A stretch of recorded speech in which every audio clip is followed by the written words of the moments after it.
Welcome to Let's Talk Death, conversations to inform and inspire. Let's Talk Death is a series of conversations with some amazing people from various fields. Our goal through these conversations is to normalize, educate, and demystify the taboo around death, dying, and the journey of grief. Hello, welcome to this episode of Let's Talk Death. I'm Fran Solomon. And I'm Andy McNeil. And we are thrilled to be your hosts for these conversations. Let's Talk Death is brought to you by Heal Grief, a social support network creating community after someone has died. Everything we do is inspired by our core belief that no one should ever grieve alone. Our goal with this program is to have a friendly chat with some amazing people so we can help normalize and educate our Heal Grief community. Our guest today is Gina Harris. Gina is a singer, songwriter, and actor who has performed in theaters and jazz clubs in New York, Los Angeles, and San Francisco. A protégé of Columbia recording artist Lilian Loran and a veteran of the Groundlings, Gina had a lead role in Peter Ustinov's Broadway and national touring productions of Beethoven's 10th. The production, The Magic of Ordinary Things, came to Gina in a series of dreams and recovered memories after the deaths of her parents and beloved singing teacher. It provided a glimmer of hope in a dark time when she thought her life was over. It tells of how missed moments and things once taken for granted become the stepping stones to a new life, even when things seem hopeless. Gina, we are delighted to have you as a guest on our show. I'm so happy to be here. So, Gina, before we speak about the magic of ordinary things, may I ask you to go back in time and tell us about your grief experiences surrounding the death of your parents and your music teacher? Yeah, sure. Lillian was like a mother to me. So, and they died very quickly, one after the other. So I was really thrown for a loop. I want to say, first of all, that I'm not special. I'm just normal. It's not like my parents were some sort of superheroes and Lillian was certainly a brilliant teacher and wonderful performer, but it's not like everyone was special. We were people living our lives, and towards the end of my parents' life, my father, then my mother, then Lillian, that was the order, they became more and more like my children. And so I was taking care of them like my children because they were physically in failing health, and my father and Lillian both had dementia. And so at the end, in some real ways, it was like I was a mother who lost her children. And then because I was their closest companion and head of the group that helped Lillian in her latter days, my jobs died. I literally looked in the mirror at the end and I thought, I have no more job. I have the people I adored are gone, and I have no job. I have nothing. Well, who am I? What am I? And it was like all our life together, all my memories, our memories, vanished when they did, evaporated. And so I have to say, I thought it was over. I mean, it wasn't like I had suicidal ideation, but I just thought this is over. It's over. Yeah, it's interesting just hearing you talk about even the chapters in our life, how our relationships shift, and we go from being cared for by someone to caring for someone, to then that's somehow connected to our purpose, like who we are and our purpose in life. And to hear you say it the way you said it just really brought up in my own life just that idea of how stark those endings are, though. When that door clangs shut, that door clangs shut. Yeah, very much so. So let's talk a moment about your show, The Magic of Ordinary Things. There was something before you go into that. I want to point out something that I was taken by in one of our emails of correspondence, and I loved it. And you said that everyone you miss is waiting inside you. Oh, yeah.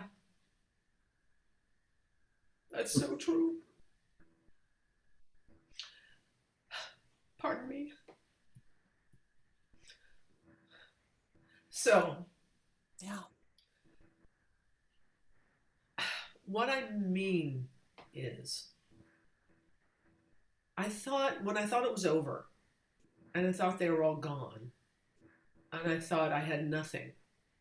I mean, my childhood home was gone. I had to sell it. I couldn't move back there, or I chose not to, but it would have been impractical.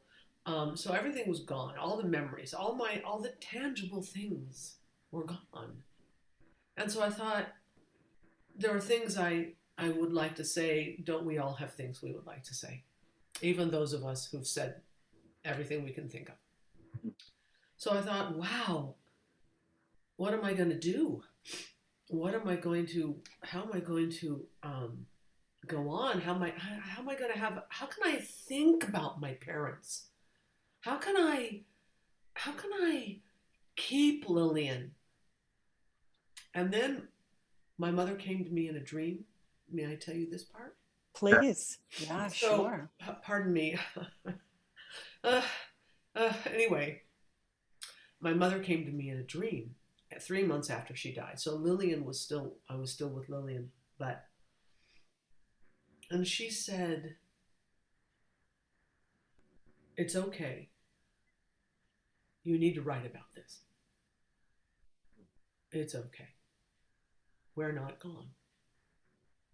And so I began to, again, I'm not special. It's not like there were special stories. I wrote songs that were memories that meant something to me. And because I wanted to sing them, I took them to jazz clubs. I was a performer at the time. I still am, but I was in all the jazz. Well, with the pandemic, all the jazz clubs have closed. But I was going out had monthly shows, and I would start singing these songs because I wanted to sing them. Because when I sing the songs, now, anytime, my people are with me. Yeah. And then what they did was they talked to me, and memories came up, and so they're all waiting. That's the hope of it. I'm going to say to all of you, anyone who's listening, they're waiting inside you. It's not like they're gone behind some pearly gates or closed door or whatever you want to think in the mist. They're right there. And guess what? That's the real gift. They want to talk to you. Yeah. So that was my experience. And when I sang these songs in jazz clubs, and these are jazz with the cappuccino machine is going, and they're doing the mojitos, they're everything, and everyone's talking, and they're having a party. It's a Saturday night, and I would sing my songs, which are, a lot of them are ballads. They're quiet songs, and guess what? The people stopped talking, the machine stopped machining, the mojitos stopped mojitoing, Yeah. and everything turned into a listening room because we all want to hear it. And I just wish for every single person who's listening here, just quiet a little bit, and you will hear it. I guarantee it. Yeah. Well, and we want to hear it, and we want to make those connections. Right. It's that, and it's those things that bring us those connections. As you were sharing, it just made me think about with my mother, who died about 15 years ago. She was a pastor's wife, right? So she loved hymns, the old hymns. Right. To this day, if I want to feel close to her, I'll get on the piano and I'll play hymns and sing hymns. She's and right there.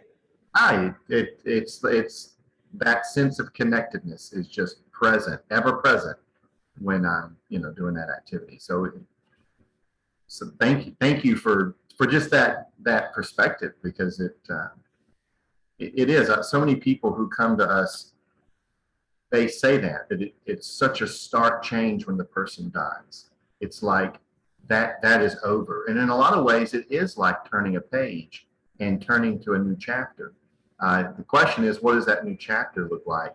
And can I still have connections with my person, even when that in those new chapters? You know, so. Well, the conversations may become a little subtler. There was a time.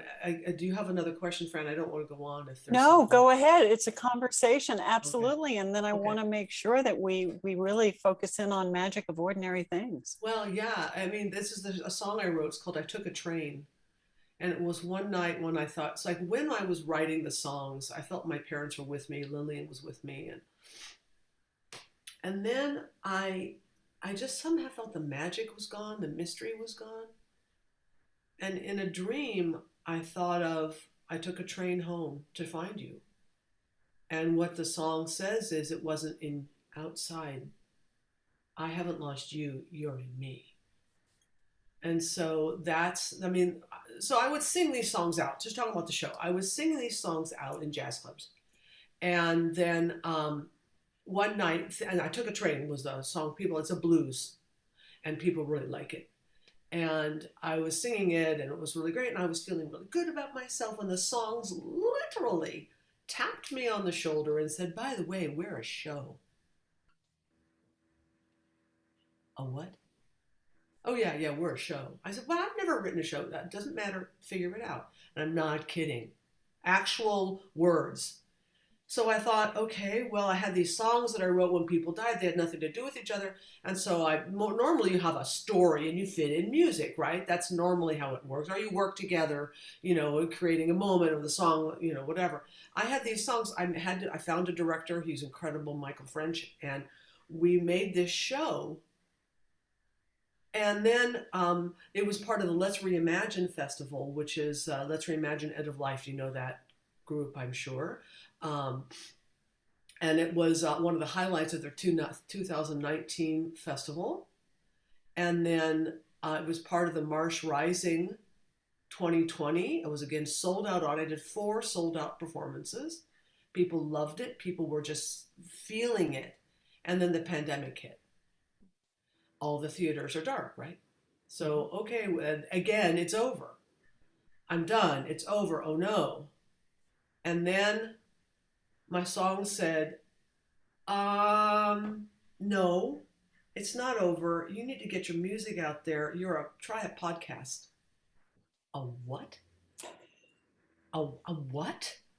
And they said, yeah, try a podcast. Get your music out there. And I said, well, I've never written a podcast. Well, you never wrote a show. No. So my pandemic project was this 7-part, 7-act podcast.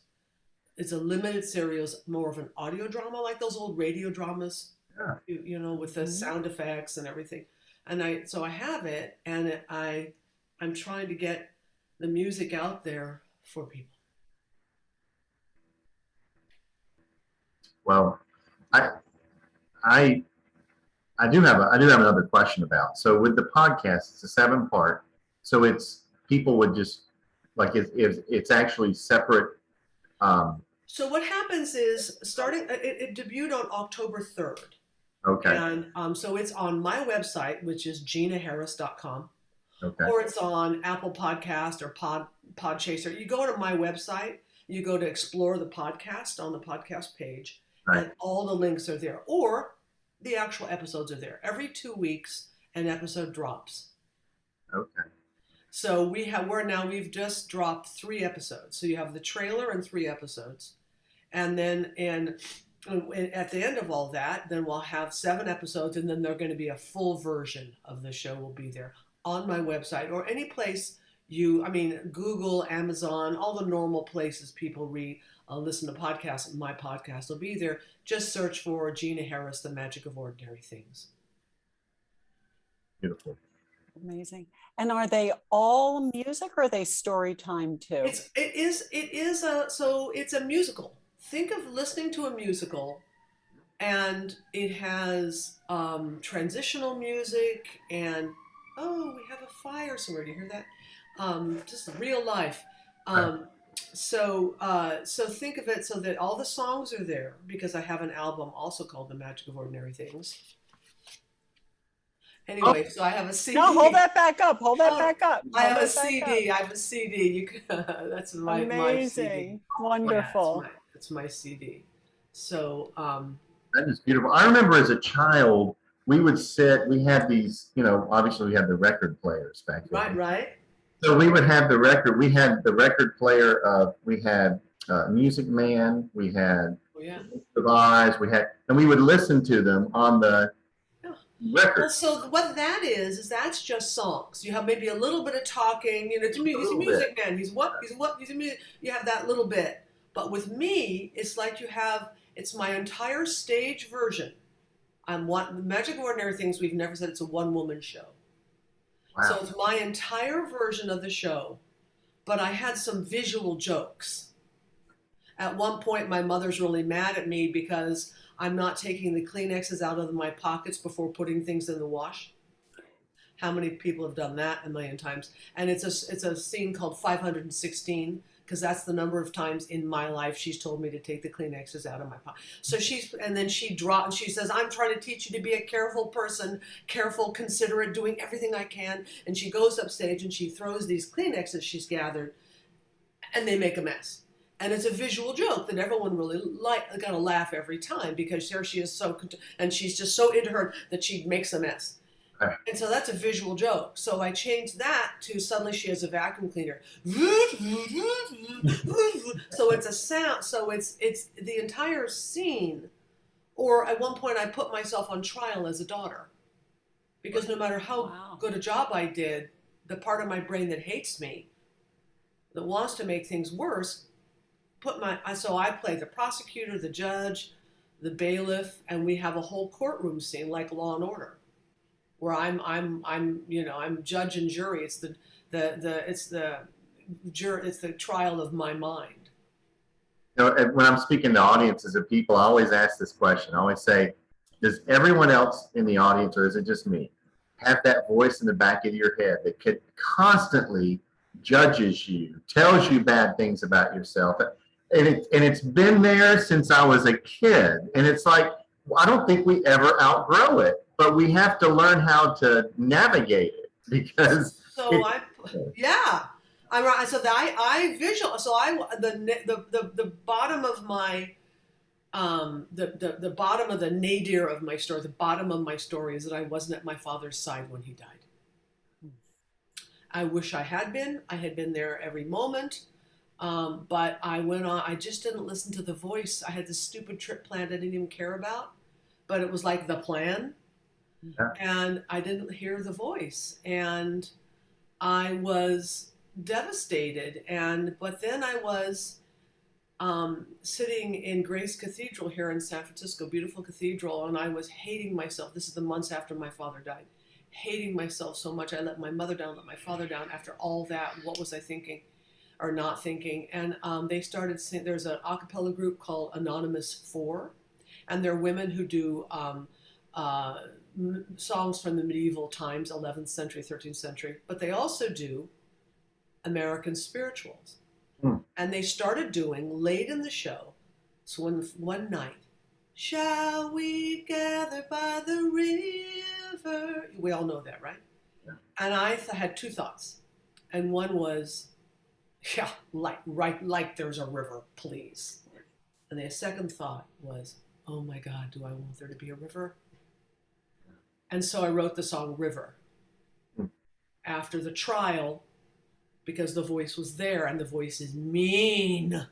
And then river comes and the healing begins. So it's not like you have to be perfect. I'm some sort of angel daughter who is so special. No, I totally screwed up. I wasn't there. I could have helped my parents.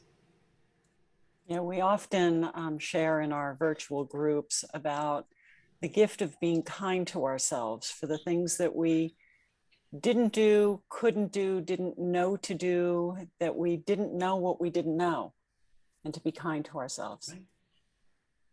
Right. So that's the beginning of healing. The trial is the bottom. Then I remember when I was there, my father couldn't get out of bed. What he loved, this book, A Lonesome Dove. Oh, Remember that old miniseries with Tommy Lee Jones yeah. and I've forgotten his name, but I love him. Anyway, and so I would read to him. So then again, he was, you know how you read to children. And so there was one night in the hospital where we were on the range. We were cowboys together, and I got in one night the relationship I wanted with my father my entire life. Hmm. Because I showed up, and at the last minute, I grabbed the book. I thought, what am I going to do for 8 hours? Because he couldn't be there overnight. He wouldn't have known who he was, where he was. It would have been horrible for him. But I was there, and we were cowboys. And I wrote a song called The Invisible Moon, which is, again, more healing. And then the show goes from there. Nice. Well, Gina, we only have a few minutes left, but before we end this episode, our audience often want to know how they can connect with our guests and with their work. Anyone can email me at gina@ginaharris.com. That's the purpose of this. We're not alone. GINAHARRIS.com. And my website is, again, www.ginaharris.com. So that's where they can see pictures, and I have a video trailer, an audio trailer, and every 2 weeks, another act will drop. And I'd love to hear what you think about it. I'd love to know your story. So I'm not alone. You could be helping me. Wonderful. Thank you. And I'm sure you will have people that are going to be reaching out to you. Wonderful. Gina, thank you so much for being a guest here at Let's Talk Death and for sharing the inspiration behind your work. I'm so grateful. I feel so strongly about the work you are doing. It's some of the most important work that can be done. Thank you. Thank you. And thank you to those joining us for this episode of Let's Talk Death. If you would like to learn more about Heal Grief, please visit us at healgrief.org.